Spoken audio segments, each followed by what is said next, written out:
എൻ്റെ താമര കളക്ഷനിൽ ഞാൻ ഏറ്റവും കൂടുതൽ ആഗ്രഹിച്ച് വാങ്ങിച്ച ഒരു വെറൈറ്റിയാണ് ഈ വാട്സ്വാന എന്ന് പറയുന്നത്.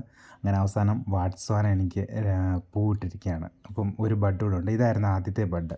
ഞാൻ ആദ്യം വാങ്ങിയ 2 ട്യൂബറും അളിഞ്ഞു പോയി. അങ്ങനെ അവസാനം ഞാൻ മൂന്നാമത്തെ പ്രാവശ്യം ഒന്നുകൂടെ വാങ്ങിച്ചാണ് അതാണ് എനിക്ക് പിടിച്ച് കിട്ടിയത്. അപ്പോൾ ഇതിൽ ഇപ്പം ഫസ്റ്റ് സ്റ്റാൻഡിങ് ലീഫിൻ്റെ കൂടെ തന്നെ ഒരു ബഡ് ഉണ്ടായിരുന്നു. പിന്നെ അതുകൂടാതെ അടുത്ത ലീഫിൻ്റെ കൂടെ വീണ്ടും ഒരെണ്ണം കൂടെ വന്നിട്ടുണ്ട്. പിന്നെ മൂന്നാമത്തെ ലീഫ് ഇതുവരെ വന്നിട്ടില്ല. അതിൻ്റെ കൂടെ ഒരു ബഡ് ഉണ്ടാവുമെന്ന് പ്രതീക്ഷിക്കുന്നു. ഇപ്പം ഭയങ്കര മഴയൊക്കെ ആയ കാരണം ഞാൻ 2-3 ഇടത്തോട്ട് ഇതിൻ്റെ പൊസിഷൻ മാറ്റി മാറ്റി വെച്ചാണ് ഇതൊന്ന് വിരിയിച്ചെടുക്കാൻ നോക്കുന്നത്. നല്ലപോലെ മഴയൊക്കെ കൊള്ളുന്നുണ്ട്. ഇപ്പോൾ സൺഷെയ്ഡിൻ്റെ സൈഡിലോട്ടൊക്കെ ഞാൻ മാറ്റി വെച്ചിരിക്കുകയാണ്. കാരണം ആദ്യമായിട്ടുണ്ടാകുന്ന പൂവല്ല. ഞാൻ അത്രയ്ക്ക് എക്സൈറ്റഡ് ആണ് ഈ ഒരു പൂവിന് വേണ്ടിയിട്ട്.